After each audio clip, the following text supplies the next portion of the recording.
When you get to winning, for me, it's come down to maxing out. And what maxing out means is you do one more at least than you think you're capable of. So when you're done, whatever you're doing, whether it's at the gym or phone calls or meetings or in sports, one more shot, one more throw, one more swing of the golf club or the baseball bat, the separator is for the winners, they do one more. I'm addicted to one more. And so I want your mantra going forward to be one more. What does that look like if we're working out? That means when we're in the gym and we say, I'm gonna do 5 sets of 10, I'm crazy. Like I'm a psycho because I wanna win. I wanna be somebody. I wanna separate.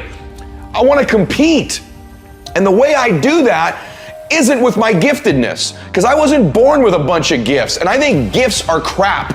I think for the most part, gifted people struggle in life because things come easy to them. I like that things haven't come easy for me in my life. I like that I don't have natural talents in every area. And maybe you like that about you too. Maybe you've looked at yourself all your life and thought, man, I don't have that natural beauty or that natural talent or this gift for creativity or intellect or humor. I don't have any of those things. But what I got is I will outwork you. And so at the gym, one of the things I focus on, they say it's 5 sets of 10. When I'm at 10, I go one more, bam, 11. If I'm running on the treadmill and it's a 45-minute run, I never finish at 45. I always go one more minute, 46. If I'm at the office and I'm supposed to make 25 phone calls that day, when I'm at the end of the day, I always do one more. If I've got meetings, I always do one more. My mantra for 3 decades in business has been one more. Why? Because we get out of life what we think we deserve. And I'm the kind of guy that I know when you do 45 minutes on the treadmill and I do 46, I deserve to be fitter.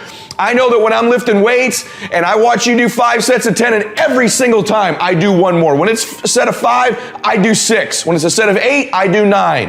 When it's 45 on the treadmill, I do 46. When it's supposed to be 20 phone calls, I make 21. When it's supposed to be an 8-hour workday, I work 9. Whatever it is, I always do one more. And what that does is it makes me eventually think I'm doing things other people aren't willing to do, so I should get things other people aren't going to get. You are one decision away from changing your life.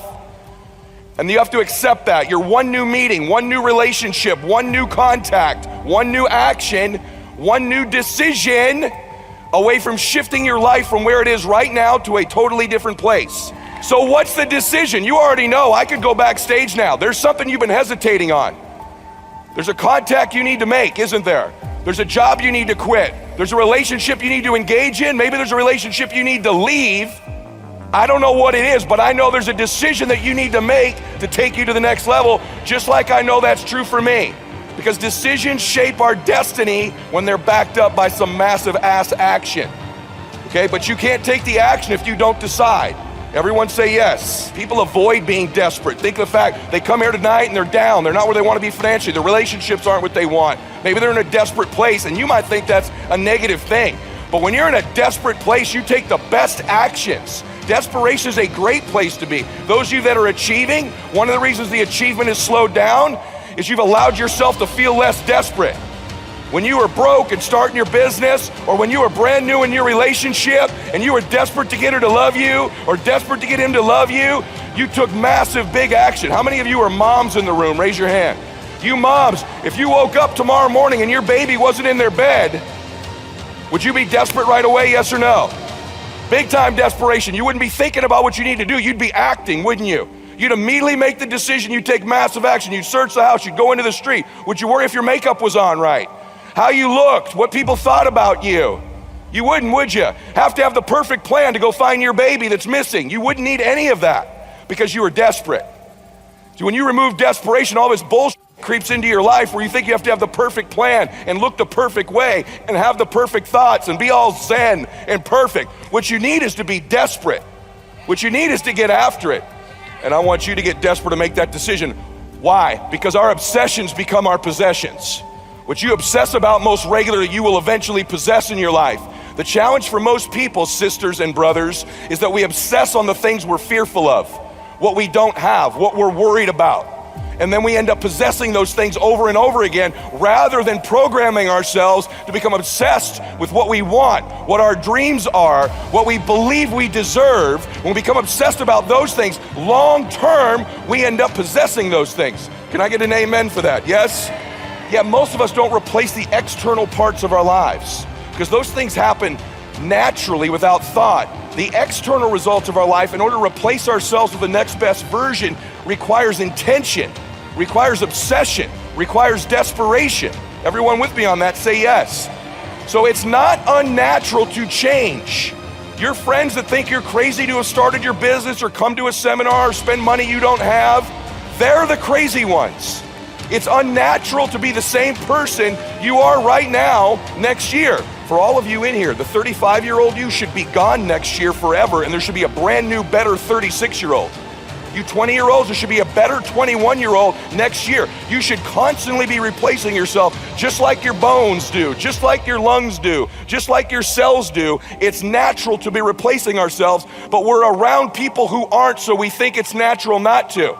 I think you got to find a business you're going to start. And here's what I did. I played a game with myself, and that game was this. If I hit my certain goals in a given month, I think you should go touch your dreams. I think you should live in your dreams. I think that the more familiar you become with your dream or whatever it is you want, the more you can touch it, feel it, and be around it, the more likely you become comfortable in it, the more likely you'll acquire it. And so one of the big things that I did was I would set these goals up, whether it be an income goal or a production goal. This is when I was part-time as an entrepreneur. And I'd say, if we hit X, we're going to go away for one night.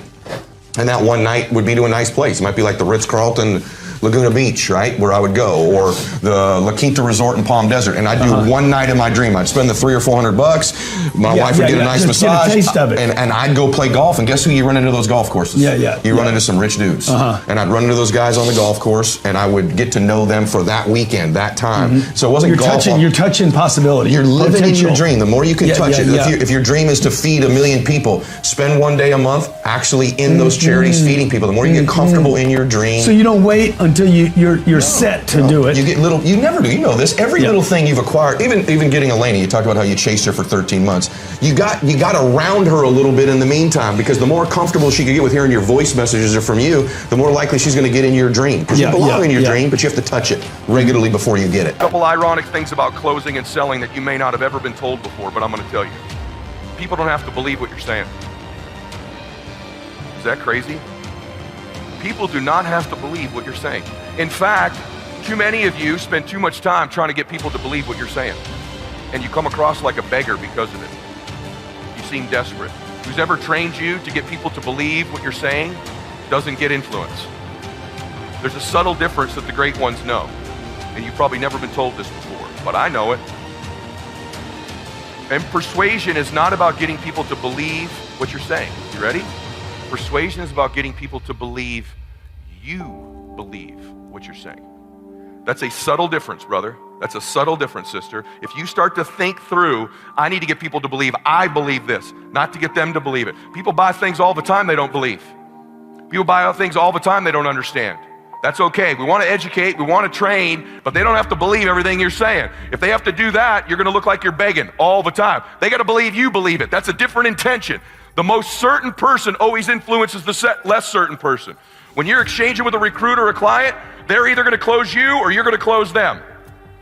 And that's certainty. Certainty is influence. And you can't transfer to me something that you're not experiencing for real. You have to really believe it. You got to really be a crusader. You got to really understand it. When you really believe something, you can transfer that certainty to me. Everybody with me on that? Say yes. This is a huge deal. It's a huge deal that you need to begin to understand. That persuasion is they believe you believe what you're saying. I love that most people don't take anything seriously. I love that most people aren't coachable. I love that most people don't do what I teach or that anybody teaches. I love that. That's how certain people win. Half y'all haven't written a damn word down I've said. If you were in my team, I'd slap the hell out of you. I don't say that disrespectfully. I say this as a dipshit who had a Velcroed car. I don't say that talking down to you. I say, wake up! You want to win? You want to be a millionaire? You got to quit being so casual. You walk slow, you talk slow, you implement things slow, you talk a good game like you're going to be somebody, like you're going to make hundreds of thousands of dollars. You can't even write a note down. You're going to get your ass kicked in business, dude. Business is a sport. It's competitive. You got to get focused and get in a hurry. You around a dude like me, we will smash your organization. We come to play. We're for real. What are you? Cool? I've seen all kinds of cool guys my whole career. Cool guys go broke. Cool guys have little flashes in the pan. They have a good 2 or 3 years. Players who implement strategies that get focused and intense, they win decades. They win multiple championships. You win for 2 or 3 years. You know how many guys I've known that have made money for 2, 3, 4 years that are ass broke now? You gotta win year after year after year to be a player in business.